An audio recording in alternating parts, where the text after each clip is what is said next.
یہ میں آپ کو خبر دے رہا ہوں، اور اسی کا ثبوت آج پاکستان نے ڈرون کا گرانا ہے۔ پاکستان نے انڈین ڈرون کو آج پاکستان کی حدود کے اندر گرایا۔ یہ خبر دی ہے آپ کو، اگلی خبر کی طرف چل رہا ہوں، اس لیے الرٹ رہیے گا۔ اسی دوران پاکستان کے فیلڈ مارشل اس وقت امریکہ کے اندر موجود ہیں۔ انڈین میڈیا اس وقت تلملایا ہوا ہے کہ ہو کیا رہا ہے، کیا واقعی میں انڈیا اس وقت امریکہ پر اپنا غصہ جو نکالنا چاہتا ہے، اور امریکہ نے جس طریقے سے اسے دبوچا ہوا ہے، وہ پاکستان کی طرف کوئی میلیاں کر سکتا ہے، اور اس وقت پاکستان کے فیلڈ مارشل امریکہ میں موجود ہیں۔ یہ خبر دے رہا ہوں آپ کو، اور پاکستان کے فیلڈ مارشل سے کس کی 3 گھنٹے طویل ملاقات ہوئی ہے، یہ تو میں آپ کو آگے چل کر بتاتا ہوں۔ لیکن اب آئیے اگلی خبر کی طرف۔ ایک بڑا اعلان یا بڑی خبر جو اس وقت گھوم رہی ہے، کیا کراچی شہر کو وفاق کے پاس، وفاق کے کنٹرول میں دیا جا رہا ہے؟ کیا واقعی میں جس چیز کا مطالبہ کیا جا رہا ہے اس میں شدت آتی جا رہی ہے؟ 2 بڑے اہم بیانات نے رخ بدل کر رکھ دیا ہے، اور آئندہ دنوں کے حوالے سے اس میں بڑی خبر آنے والی ہے۔ ڈاکٹر فاروق ستار صاحب نے گزشتہ دنوں ایک ٹی وی چینل کو انٹرویو دیا، اور اس انٹرویو کے دوران انہوں نے واضح طور پر یہ کہا کہ سندھ حکومت کی کارکردگی اور سندھ حکومت کے کارناموں کے بعد اب یہ واضح طور پر ہو چکا ہے کہ سندھ میں سے کراچی الگ ہو چکا ہے، اور اب کراچی کا صرف اناؤنسمنٹ باقی ہے، اعلان باقی ہے کہ کب ہو رہا ہے۔ دوسری طرف پچھلے دنوں احسن اقبال صاحب کا ایک بیان سامنے آیا ہے کہ جس میں انہوں نے کہا ہے کہ ایڈمنسٹریٹو یونٹس کو بڑھنا چاہیے، یعنی کہ انتظامی ڈھانچوں میں تبدیلیاں ہونی چاہیے۔ تو کیا واقعی میں مختلف صوبے بنائے جا رہے ہیں، یا پھر ایڈمنسٹریٹو یونٹس کے نام پر الگ کیا جا رہا ہے؟ کیا 27ویں ترمیم کے اندر جس بات کی طرف ڈاکٹر فاروق ستار اشارہ کر رہے ہیں، جس طرف احسن اقبال اشارہ کر رہے ہیں، کیا وہ حتمی شکل کی طرف آ رہا ہے؟ اور اسی کی وجہ سے آپ دیکھیے کہ آفاق احمد صاحب نے بھی جو کل پریس کانفرنس کی ہے، اس میں جس اہم نقطے کو اٹھایا گیا ہے، اور وہ یہی ہے کہ بھائی کراچی ہمارا ہے، آپ جو سندھ کرتے ہیں، یہ نہرو پیکٹ کے تحت نہیں آتا ہے۔ یہ بڑی اہم بات ہے۔ تو کیا آپ کو لگ رہا ہے، خبر دے رہا ہوں میں، کیا آپ کو لگ رہا ہے کہ جو میں نے شروع میں کہا کہ ایم کیو ایم اور پیپلز پارٹی ایک ہو گئی ہے تو وہ اس مسئلے پر ہوئی ہے؟ نہیں۔ تو کیا پاکستان پیپلز پارٹی اس نئے ایڈمنسٹریٹو یونٹس کے حوالے سے جو بحث کا آغاز ہو رہا ہے اس میں بڑی طرف جانے والی ہے یا نہیں جانے والی ہے؟ کیا پاکستان پیپلز پارٹی اس معاملے کو کس طریقے سے حل کرے گی؟ 26ویں ترمیم میں جس طریقے سے بلاول بھٹو زرداری کا کردار تھا، تو اس طریقے سے کیا 27ویں ترمیم کے اندر بھی ہوگا؟ اور 27ویں ترمیم کے اندر کیا اس بات کو ڈالا جا رہا ہے؟ میں اشاروں کی بات کر رہا ہوں، جو 2 الگ الگ جگہوں سے اشارے ملے، 2 علیحدہ جگہوں سے جو اشارے ملے کہ ایڈمنسٹریٹو یونٹس میں کراچی کا نام آ رہا ہے۔ یہ میں آپ کو اشارے دے رہا ہوں، اور ان دونوں کی گفتگو کے بعد میں دے رہا ہوں آپ کو۔ اسی میں یہ بات چلی، بات سے بات پھر آفاق احمد صاحب کا بیان۔ تو کیا واقعی میں جس طریقے سے اہم پیش رفت ہو رہی ہے اور جس طریقے سے اس وقت سلسلہ ہو رہا ہے وہ آگے بڑھ رہا ہے؟ خبر دی ہے میں نے آپ کو۔ پھر اس خبر کے بعد آگے چلیے، اگلی بڑی خبر دے رہا ہوں۔ میں نے آپ کو یہ خبر دی تھی کہ MWM متحدہ وحدت المسلمین نے مارچ کا اعلان کیا ہے، دھرنے کا اعلان کیا ہے۔ کسی ٹی وی چینل، کسی ویلاگر، کسی یوٹیوب، کسی ویب سائٹ پر خبر نہیں دی، میں نے آپ کو خبر دی۔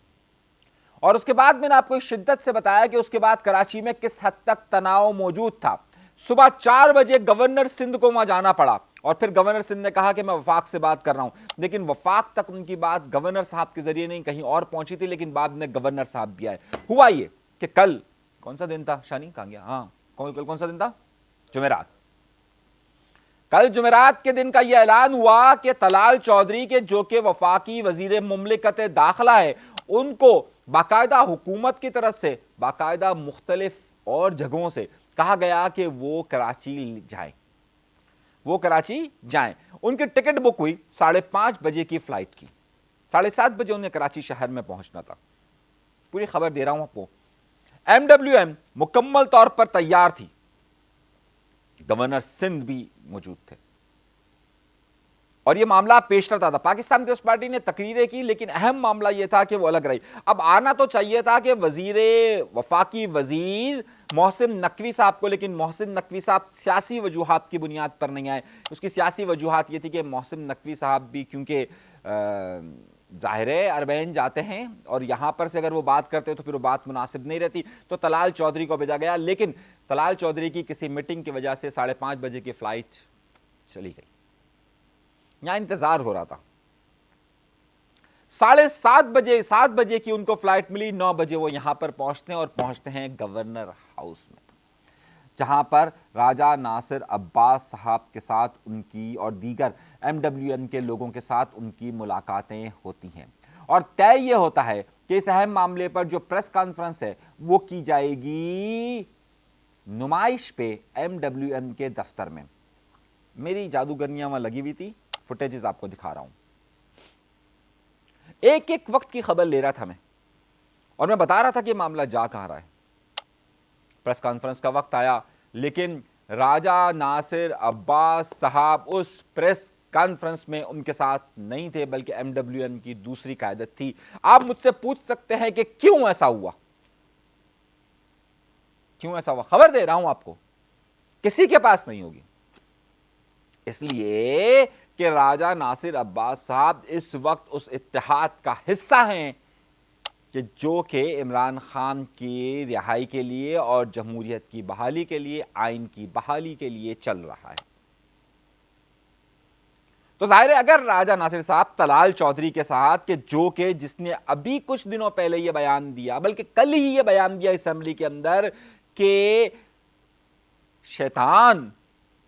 شیطان مشہور ہو سکتا ہے لیکن فرشتہ نہیں بن سکتا، انہوں نے عمران خان کا نام لے کر کہا کہ وہ مشہور ضرور ہے لیکن شیطان ہے، تو کیا راجہ ناصر عباس صاحب ان کے ساتھ کھڑے رہ سکتے تھے؟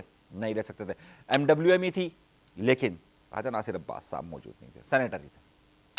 وہاں پر رات کو 1 بجے کے قریب میں بھی گیا اور میں نے کہا جادوگرنی خبر دو۔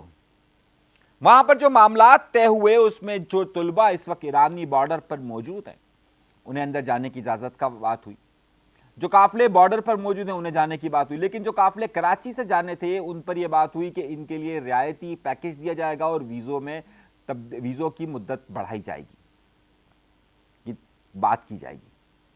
بہرحال معاملہ یہ رات میں طے ہو گیا۔ گورنر صاحب کریڈٹ لیتے رہے، طلال چودھری صاحب کریڈٹ لیتے رہے، MWN کریڈٹ لیتی رہی، لیکن اصل جو کریڈٹ تھا وہ اس وقت اسلام آباد میں موجود تھا۔ خبر دے رہا ہوں آپ کو، اور اگر چاہتے ہیں نا تو جا کے کامران ٹیسوری صاحب سے پوچھ لیجئے گا کہ اس میں مین کردار ادا کرنے والا شخص کہہ رہا ہوں میں، اسلام آباد میں تھا۔ خبر دے رہا ہوں، چھوٹی خبر نہیں دیتا، بڑی خبر ہمیشہ دیتا ہوں۔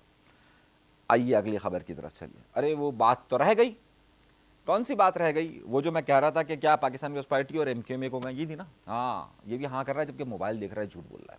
آپ بھی یہ مت کریں، موبائل ادھر ادھر مت دیکھیں، پہلے چینل سبسکرائب کریں۔ چلیے جی، اگلی خبر یہ تھی کہ کیا دونوں ایک ہو گئے؟ ہاں دونوں ایک ہو گئے اس معاملے پر کہ تمام اراکین اسمبلی کی تنخواہیں بڑھا دی جائیں، مبارک ہو۔ تو صوبائی وزیر داخلہ ضیاء الانجار صاحب نے آج سندھ اسمبلی کے اندر بل پاس کیا، اور MQM، Pakistan Tehreek Insaf, Jamaat Islami, Peoples party بھی سب موجود تھے، اور سب نے کہا، کسی نے مخالفت تو نہیں کی، سب نے کہا ہاں جی منظور، آئی کا ورڈ سمجھتے ہیں نا، اسمبلی کی زبان میں کہا جاتا ہے منظور۔ تو میرے بھائیوں، جہاں مفادات ہوتے ہیں وہاں تو یکجا ہونا پڑتا ہے، اور خاص طور پہ جب مفادات ہوں، تنخواہیں بڑھنی ہوں تو ہوتا ہے۔ ویسے ان تنخواہوں کی ضرورت کیا پڑتی ہے؟ خیر اگلی خبر، ہاں تنخواہوں کی ضرورت کیوں پڑتی ہے؟ ایک اور بڑی خبر تو دینا بھول گیا آپ کو، کہ وہ جو ہمارے وفاقی وزیر دفاع یعنی کہ خواجہ آصف صاحب نے کہا تھا کہ یہاں پر بہت سارے ایسے بیوروکریٹس موجود ہیں جنہوں نے بہت ساری جگہیں خریدی ہوئی ہیں۔ میرے بھائیو، میں نے ایک رپورٹ تیار کر رہا ہوں، جلد آپ کو دینے والا ہوں، کون کون سے MPA MNA سیاستدان اور وزیر ہیں کہ جن کی جائیدادیں باہر موجود ہیں اور جنہوں نے الیکشن کمیشن کے اندر جھوٹا ڈیٹا دیا ہے، کس کس کی فیملی باہر موجود ہیں، اور بیوروکریسی کے وہ بڑے نام کہ جنہوں نے اس وقت باہر منتقل ہو گئے ہیں اور ساتھ ساتھ وہ لوگ کہ جن کی بیویاں باہر موجود ہیں اور جنہوں نے وہاں پر پراپرٹیز لی ہوئی ہیں، ان سب کا ڈیٹا ایک ایک کر کے میں آپ کے سامنے کل سے رکھنے والا ہوں، باقاعدہ ثبوت اور شواہد کے ساتھ۔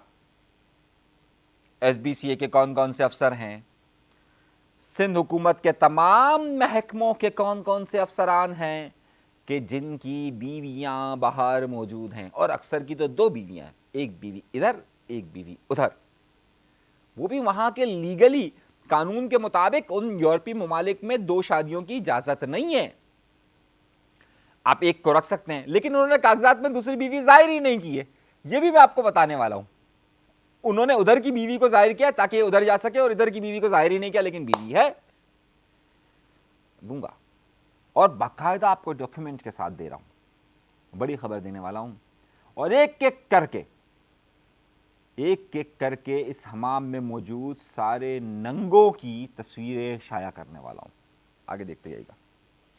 چلیے جی، اگلی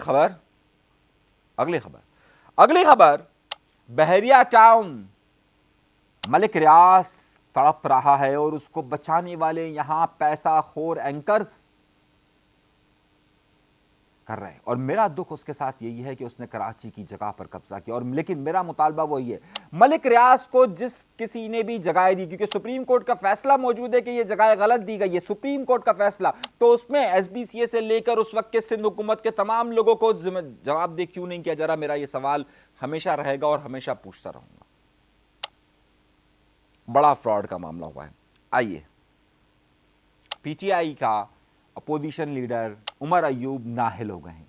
اب نااہل ہونے کے بعد پی ٹی آئی کے اندر جنگ شروع ہو گئی ہے کہ کسے اپوزیشن لیڈر بنانا چاہیے، کیونکہ جو اپوزیشن لیڈر بنے گا اس کا پورٹ فولیو بہت بڑھ جاتا ہے، تو لابنگ شروع ہو گئی ہے، ادھر سے ٹانگ کھینچ، ادھر سے ٹانگ کھینچ، ادھر سے ٹانگ کھینچ، یہ سلسلہ تیزی کے ساتھ آگے بڑھ رہا ہے، اور عمران خان کے چاہنے والوں کو اس لیے زیادہ مایوسی ہو رہی ہے کہ ان کی آپس کی جنگ خان کی رہائی نہیں دلا سکتی، آپس کی جنگ خان کی رہائی نہیں دلا سکتی ہے۔ ایک اہم معاملہ ہے۔ اگلی خبر کی طرف چلتے ہیں، اور اگلی خبر اہم اہم اہم اہم کچھ لوگوں کا خیال یہ تھا یا معاملات یہ تھے کہ کیا کسی جگہ پر یا کسی معاملات میں 14 اگست کو پی ٹی آئی نے اناؤنسمنٹ کیا ہوا ہے کہ وہ احتجاج کرے گی، قومی پرچم کے ساتھ رکھے گی، اور ایک ہاتھ میں پی ٹی آئی کا پرچم ہوگا اور احتجاج ہوگا، کیونکہ 5 تاریخ کا احتجاج تو ان کا بری طریقے سے ناکام ہو گیا۔ مجھ سے کسی نے سوال پوچھا کہ پچھلی 14 اگست کو این کیو ایم لندن نے بھی پاکستان کا جھنڈا لے کر پروٹیسٹ کیا تھا، احتجاج کیا تھا یا جشن آزادی منایا تھا، تو ان کی گرفتاریاں ہوئی تھی، تو کیا پی ٹی آئی کے لوگوں کی گرفتاری ہوگی؟ اور دوسرا سوال یہ تھا کہ کیا اس بار بھی این کیو ایم لندن اس طرح کا کوئی پروگرام ارینج کرنے کی طرف جا رہی ہے؟ این کیو ایم لندن کی طرف سے پچھلی جو گرفتاریاں ہوئی تھی، جو کرنگی والا معاملہ ہوا تھا، اس کے بعد سے کوئی اس طرح کا ان کی طرف سے پروٹیسٹ یا ریلی کا انعقاد نہیں کیا گیا، لیکن کچھ ذرائع یہ کہہ رہے ہیں کہ ممکنہ طور پر ہو سکتا ہے کہ کچھ جگہوں پر آپ کو ان کے اثرات نظر آئیں اور اس طریقے سے وہ پروٹیسٹ کرے، یا ایک ہاتھ میں تصویر یا ایک ہاتھ میں کر اس طرح کی ویڈیوز لیں، کیونکہ جس طرح کی سختیاں اس وقت این کیو ایم لندن پر موجود ہیں اس طرح کی این کیو ایم اس پر پی ٹی آئی پر نہیں ہے۔ یعنی پی ٹی آئی کا جھنڈا ونڈا لے کر لوگ گھوم سکتے ہیں، لیکن الطاف حسین صاحب کے لوگوں کے لیے اس طرح کی اجازت نہیں ہے۔ ایک اور سوال اسی پر، کل آفاق احمد صاحب سے ایک سوال پوچھا گیا تھا پریس کانفرنس میں کہ الطاف حسین صاحب کے جو حالیہ بیانات ہیں اس پر ان کی کیا اوپینین ہے، تو انہوں نے یہ کہا تھا کہ جناب ان کے بیانات کا مسئلہ یہ آ رہا ہے کہ ان کے بیانات میں تبدیلیاں رونما ہو رہی ہیں، صبح اور شام کے بیانات میں فرق آ رہا ہے، اگر ان کے بیانات ایک طرف ہو جائیں گے تو ظاہر ہے پھر ہم ان کے اس موقف کے ساتھ آگے چل سکتے ہیں۔ یہ تو نہیں کہا انہوں نے آگے چل سکتے ہیں، لیکن انہوں نے کہا کہ جناب ان کا ایک موقف نہیں ہے کہ جس کی وجہ سے کوئی سمجھ نہیں آ رہا کہ ان کا موقف اس حوالے سے کیا ہے۔ لیکن ایک ویڈیو وائرل ہو رہی ہے، وہ ویڈیو وائرل ہو رہی ہے کہ جس میں کامران ٹیسوری صاحب کہہ رہے ہیں بس 15 دن میں کچھ ہونے والا ہے، اور 15 دن سے ہم اس کی تیاری کر رہے ہیں، اور بڑا ہونے والا ہے، تھوڑے کو زیادہ سمجھیے۔ اچھا، کچھ لوگوں نے یہ سمجھ لیا، کچھ لوگوں نے اس بات کو اس طریقے سے سمجھا کہ جناب کوئی بہت بڑا کام ہونے والا ہے، کچھ لوگوں نے یہ سمجھا کہ جناب کیا الطاف حسین صاحب کی آمد کی طرف اشارہ ہو رہا ہے۔ دیکھیے، یہ باتیں بہت اہم ہیں اور بہت نکتہ ہے۔ اگر الطاف حسین صاحب کی آمد